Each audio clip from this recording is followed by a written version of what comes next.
So this would be the low lung compliant picture that we have in the RDS. If the patient is supine, this is the patient's sternum, this is the back of the patient sleeping supine. In the RDS, you can see with time we have increased fluid, it actually gravitates down. And we try to maneuver the mechanical ventilation so that we can deal with that pathology. And this is actually a slide to show that this is like ARDS. This is gas flow, and this is destroyed lung all around. You will have to wait for the lung to start healing before you can have normal gas flow. But the gas flow right now is restricted in one area. All right? So going staying with the same case now of ARDS, if you look at the patient's airway, peak airway pressures will be 52. The plateau pressures are 48, so you see the gradient is pretty narrow here. They're both elevated. Mean airway pressure is high, saturation is low, and of course the oxygenation is going to be low. All right, and again, going back again to the same airway versus time scale here, you can see that with low compliance, you have elevated peak airway pressures, elevated plateau pressures, and the peak to plateau gradient is narrow. All right, let's go to the second case. This is your decreased compliance relationship. Second case is ARDS. The other end of the spectrum, this is active airway disease. This is a female patient who had severe emphysema. For a couple of days, she's been getting progressive worsening dyspnea. Now she's getting so tired, she's almost unresponsive. We've seen this clinical scenario in the hospital again and again. You take a chest X-ray of the patient, it's very hyperinflated lungs, very flattened diaphragm. The heart looks like a ribbon shape. It's kind of small because the lungs are so inflated. So that is a classic emphysema chest X-ray. You put the patient on the ventilator, start SIMV, again high FiO2, start at 100%, tidal volume 600, PEEP of 8, pressure support, PEEP of 5, pressure support of 8, and you look at the pressures, you suddenly find that the peak airway pressure is 50, the plateau pressure is 35, you're getting now some auto PEEP, air traffic, reactive airway disease, so the high airway pressure, the peak to plateau pressure is wide. You may see auto PEEP because maybe your rate is a little bit fast here, and your also IDE ratio is very high. You need more exhalation time, right? You need more time, maybe IDE ratio of 1 to 3, not 1 to 1.5, because you're not allowing enough time for all that gas flow to leave the lung, and consequently you have high arterial CO2 and low pH. All right. So again, using our scale of airway pressure at the time, you can see the peak airway pressure is high, the plateau pressure is there, the peak to plateau pressure is widened, which is indicative of airway resistance. Increased airway resistance is indicative of elevated peak to plateau gradient. Now, let's switch to loops now. Loops, we're just going to give a very basic relationship, pressure versus volume. Okay, again, anytime you have a relationship of, this is one breath, this is inspiration. As you give a flow, the airway pressure increases up to the end of the tidal volume that you've set, and then exhalation is passive. So this is inspiration, this is exhalation, this is your classic pressure volume loop of a single breath. This is your peak inspiratory pressure, of course. This is your set or the achieved tidal volume, depending on whether you have volume cycle or pressure cycle ventilation. But you need more time for this. This is not going to happen in this part. But in any case, it's important to realize that the relationship of pressure to volume is always work. That part inside the curve is always work. This part here, part A, is the resistive work. Again, this is inspiration. This is the resistive work because it's dynamic, you're delivering flow. And this is the passive part. This is the elastic work. This is exhalation. Okay? So if you have increased airway resistance, such as with acute asthma or bronchospasm or reactive airway disease, you will have what? An increased part of the resistive portion here, increased resistive work. Okay? And if you have low lung compliance, a little bit busy, you will, for the same tidal volume, you're going to generate a lot higher pressures. It's the same tidal volume though. So this red work area is shifted to the right.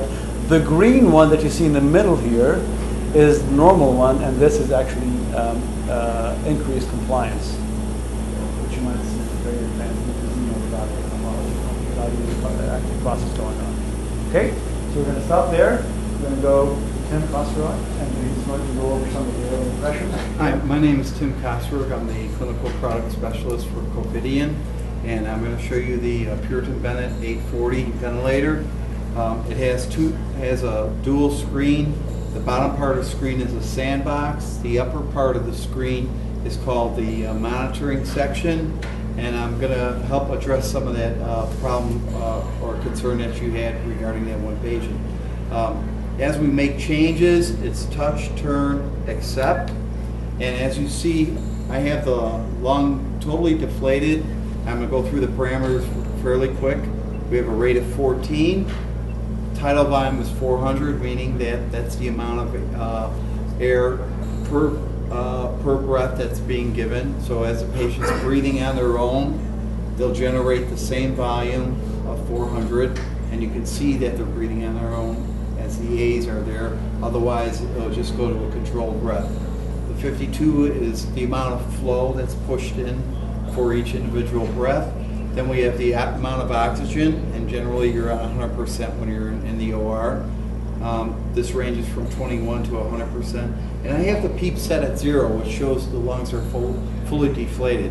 In regards to some of the discussion that previously took place, I'm going to show you what the lungs look like as you increase the PEEP.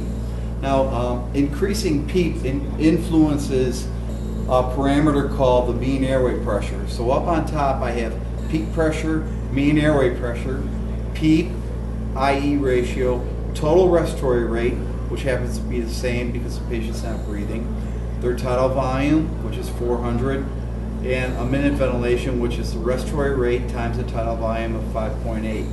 As I increase the PEEP, I'm going to do that right now, we're going to see that we influence what is called mean airway pressure.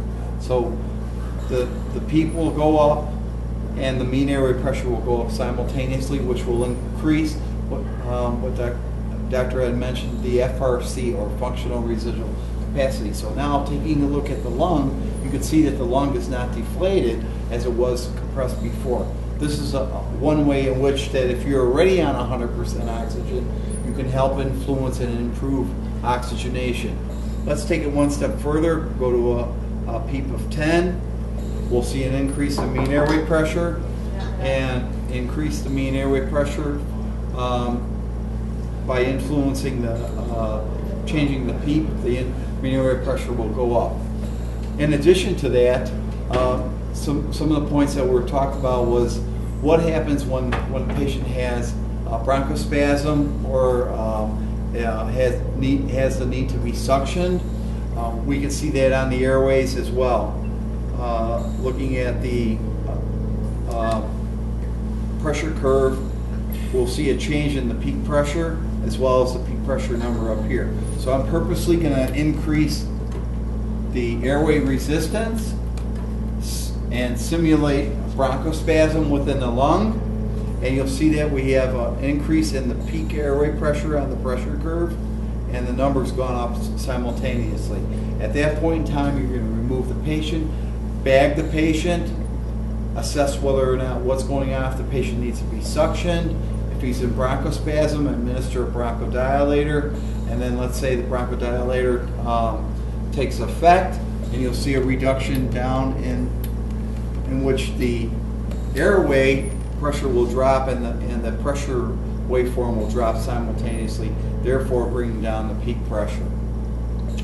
Another point to bring up is the ability to adjust PEEP, but also recognize the level of auto PEEP that's taking place. In other words, air trapping within the lung.